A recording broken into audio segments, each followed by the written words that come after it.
Chapter 2. First Visit to the Woods.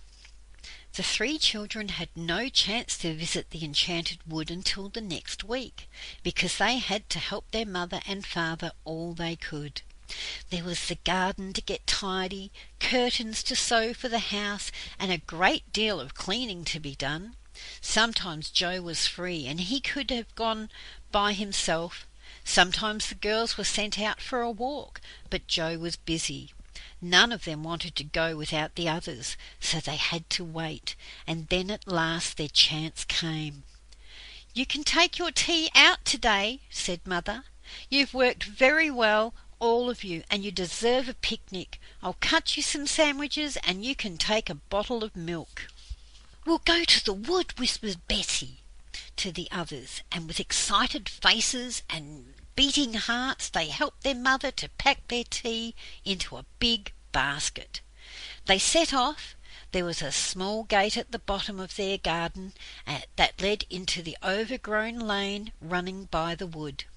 They unlatched the gate and stood in the lane. They could see the trees in the wood and hear them talking of their strange tree talk. Wish, wish, wish, wish, wish, wish, wish. "I feel as if there is our adventures about," said Joe. "Come on, over the ditch we go and into the enchanted wood." One by one the children jumped over the narrow ditch. They stood beneath the trees and peered about. Small freckles of sunshine lay here and there on the ground, but not very many, for the trees were so thick. It was dim and green there, and a small bird nearby sang a queer little song over and over again. "It really is magic," said Franny suddenly. "I can feel magic about somewhere. Can't you, Bessie? Can't you, Joe?" "Yes," said the others, and their eyes shone with excitement. "Come on!" They went down a little green path. They looked as if they had been made for rabbits. It was small and narrow. "Don't let's go too far," said Joe. "We had better wait till we know the paths a bit better before we go deep into the wood. Look about for a good place to sit down and have our sandwiches, girls." "I can see some wild strawberries," cried Bessie, and she knelt down and pressed back some pretty leaves, showing the others deep red strawberries below. "Let's pick some and have them for tea too," said Fanny. So they picked hard and soon had enough to make a fine meal. "Let's sit down under a small old oak tree over there," said Joe. "It's all soft moss beneath it. It will be like sitting on a green velvet cushion." So they sat down and undid their sandwiches.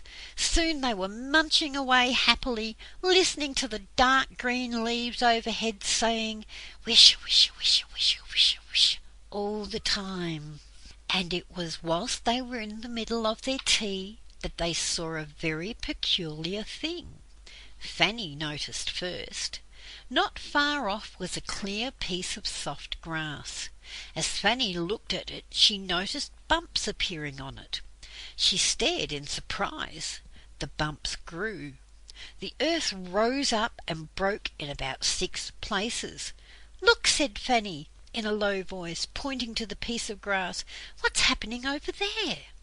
All three watched in silence, and then they saw what it was.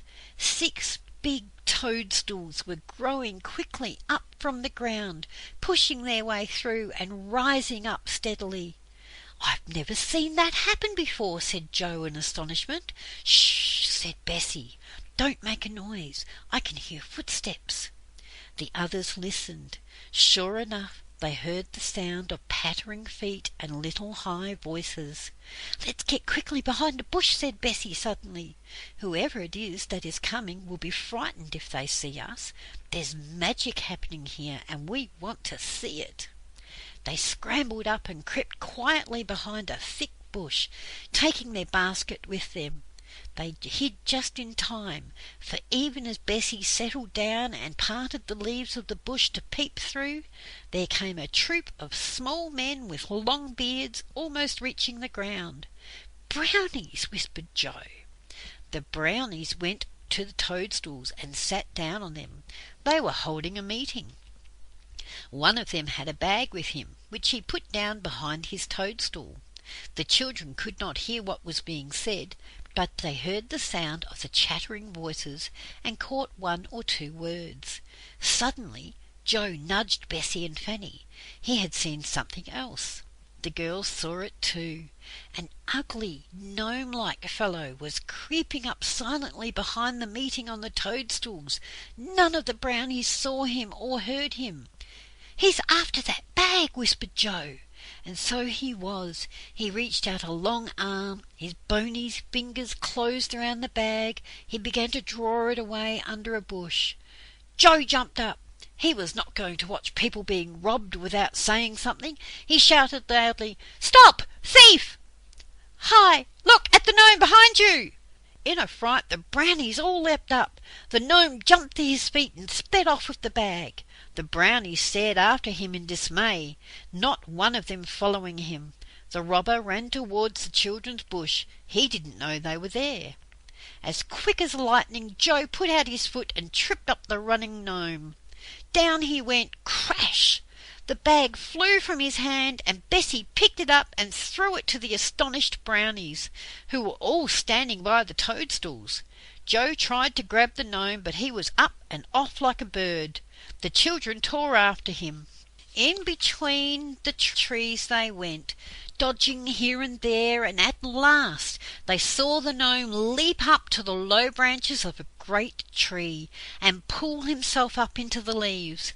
The children sank down at the bottom out of breath. "We've got him now," said Joe. "He can't get down without being caught." "Here are the brownies coming," said Bessie, wiping her forehead. The little bearded men ran up and bowed. "You are very good to us," said the biggest one. "Thank you for saving our bag. We have valuable papers in there." "We've got the gnome for you too," said Joe, as he pointed up the tree. He went up there. "If you surround the tree and wait, you will be able to catch him as he comes down."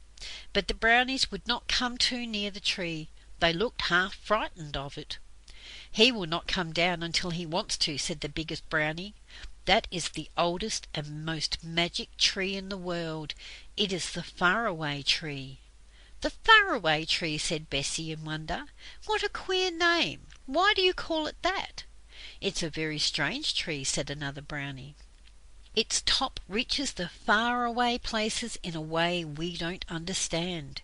Sometimes its top branches may be in Witchland, sometimes in lovely countries, sometimes in peculiar places that no one has ever heard of. We never climb it because we never know what might be at the top." "How very strange," said the children. "The gnome has got into whatever place there was at the top of the tree today," said the biggest brownie. "He may live there for months and may never come down again. It's not good waiting for him, and it's certainly no good going after him. His name is Creepy, because he is forever creeping around quietly."